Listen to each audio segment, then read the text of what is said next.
Hello there fellow acolytes of Sega Saturn, and welcome to another Saturn Gems video.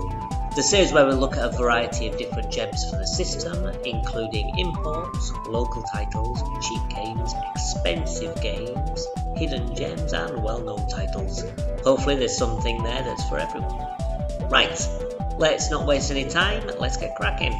First game on the list is Daytona USA. Daytona USA is one of those games that's famous for being an arcade title. And being very popular, it was a natural choice to be released alongside the launch of the Sega Saturn. The problem?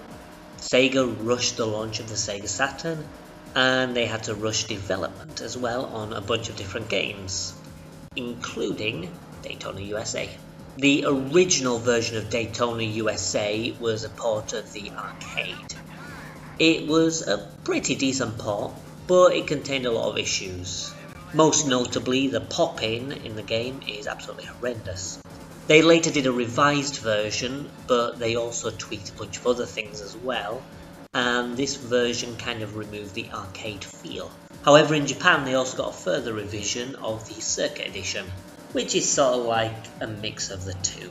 This is the version I have, and I must say it's rather good. If you've ever played the Daytona games, it's pretty much as you would expect. Unlike Sega Rally, where you're racing primarily against a clock, this one you're racing against opponents as you would in a typical racing game.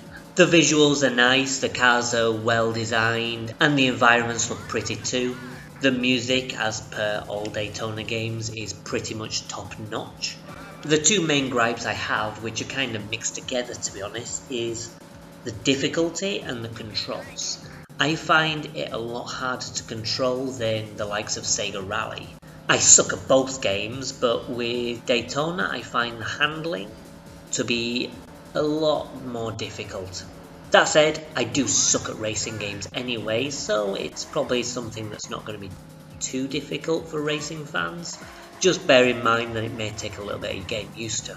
The other issue is the difficulty of the game.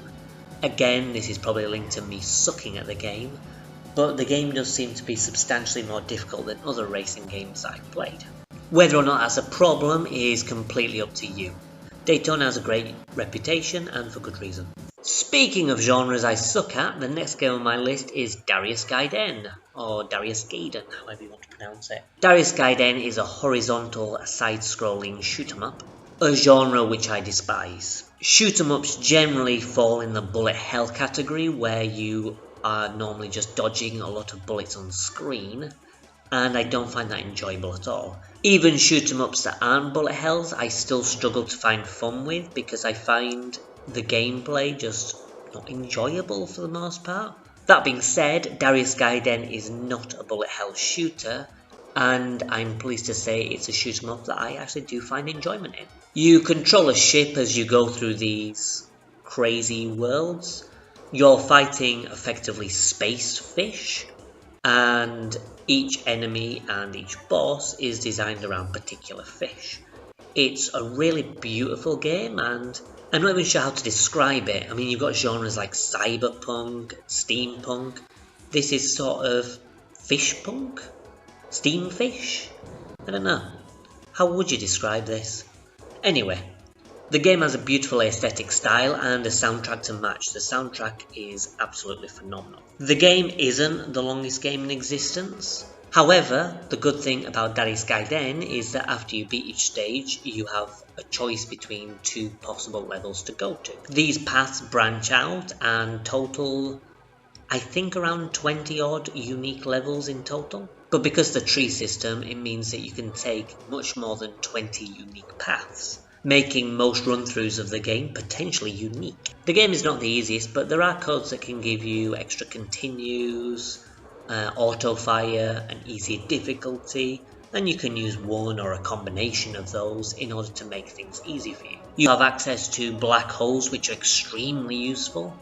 The black holes, they not only damage the enemies on screen, but they suck all the bullets into the black hole too, meaning that if you're swarmed with enemy fire, if you fire a black hole, you can just avoid things easily. These black holes as well get replenished every time you lose a life, so you shouldn't really feel like you need to hold back on them and save them for a boss or anything. The game too is not overly expensive. I think I paid maybe about £20–30 for my copy, which isn't the cheapest, but my copy was in mint condition, so maybe you could find for a little cheaper. The next game on my list is an interesting title. I suppose it's a sports title, and that's Winter Heat. The closest thing I can compare Winter Heat to is something like track and field. If you've ever played track and field, you'll know that it centres around different sporting events, and you normally have to do a combination of button mashing, timed button presses, directional presses in order to pass the event. Winter Heat is essentially the same thing, but with Winter Olympic sports. You have things like skiing and snowboarding and bobsleighing, which is particularly fun. And in these events, you have to mash buttons, time buttons, avoid things, and try to get first place and try to get as many points as possible. The game is not particularly long or particularly varied, but what it is a massive amount of fun. Getting high scores is something that you will want to do. If you're not playing the standard arcade mode where you're playing one after another, you'll probably want to dig into the individual events and keep on trying again until you get a better and better score. Some events are obviously more fun than others, and some events are easier than others. The game is also extremely cheap. I actually got my copy for free as part of a Japanese order that I made through Gemtacular. So even though the game isn't the longest, it's so cheap to buy that I think it's definitely worth having in your collection. The next game on my list is another racing game, but this one is a little bit different. This game is Wipeout. This series used to be quite popular during this era. It was effectively the Sony and Sega equivalent for F-Zero at the time.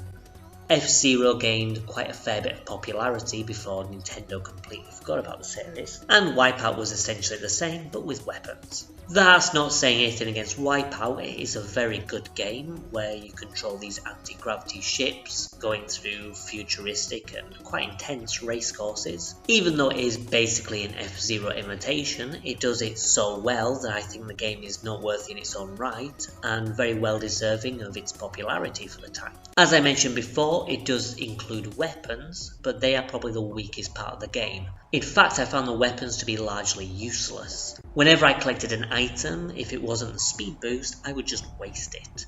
Because I found that holding onto a weapon and then attempting to use it when I was in range of an opponent was not worth it when I could be getting another item that is more useful. One of the things that the Wipeout games are famous for is the soundtrack.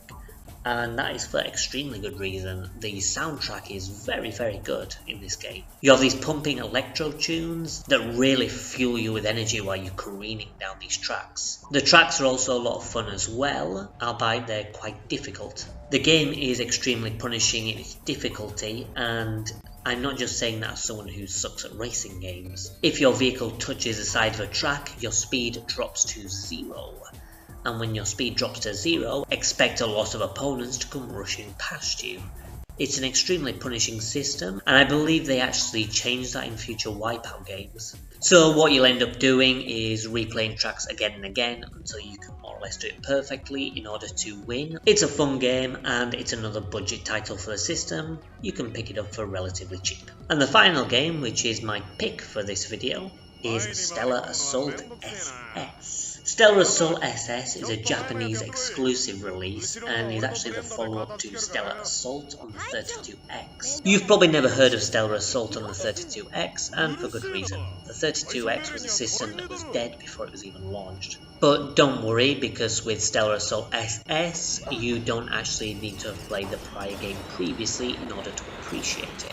It is a very self-contained story. The game itself plays a little bit like Star Wars Arcade or even the Rogue Squadron games if you've played those.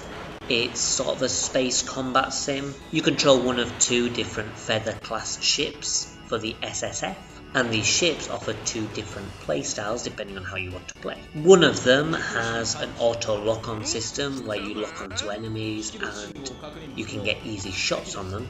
The drawback being is that the weapons are actually quite weak. Their second ship is a lot more powerful, but the drawback is it only has manual aiming. That being said, the aiming is quite forgiving in the game, which makes the second ship, the red one, a lot more useful. Whilst the game is predominantly in Japanese with Japanese voices, it is complemented by cutscenes which help tell the story, and there are certain map screens which do contain English that helps you understand what's going on.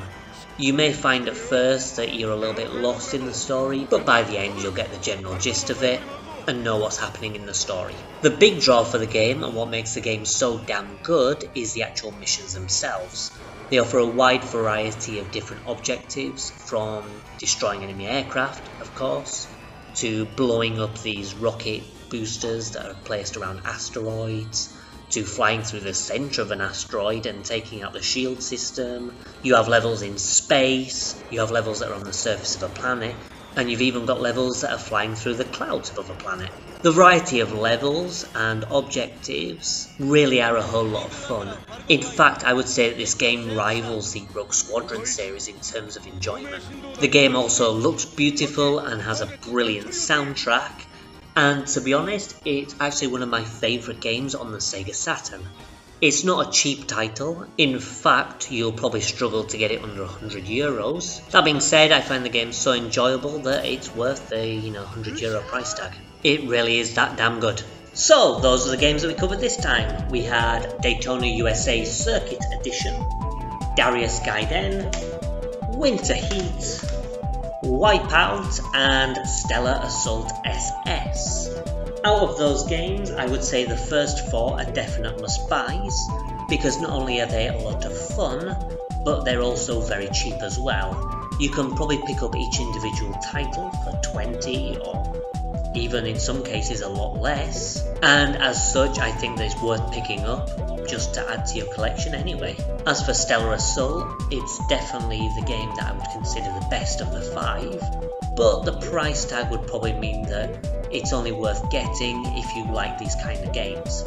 If you look at the footage and you think that it looks like it could be kind of good, then it might be worth sinking the money into it and giving it a shot. Anyway, have you played any of these games? If so, drop me a comment below with your opinion of what you think of them. If you have any suggestions for future episodes, drop them in the comments below and maybe I'll cover them sometime soon. Thanks all for watching, bye.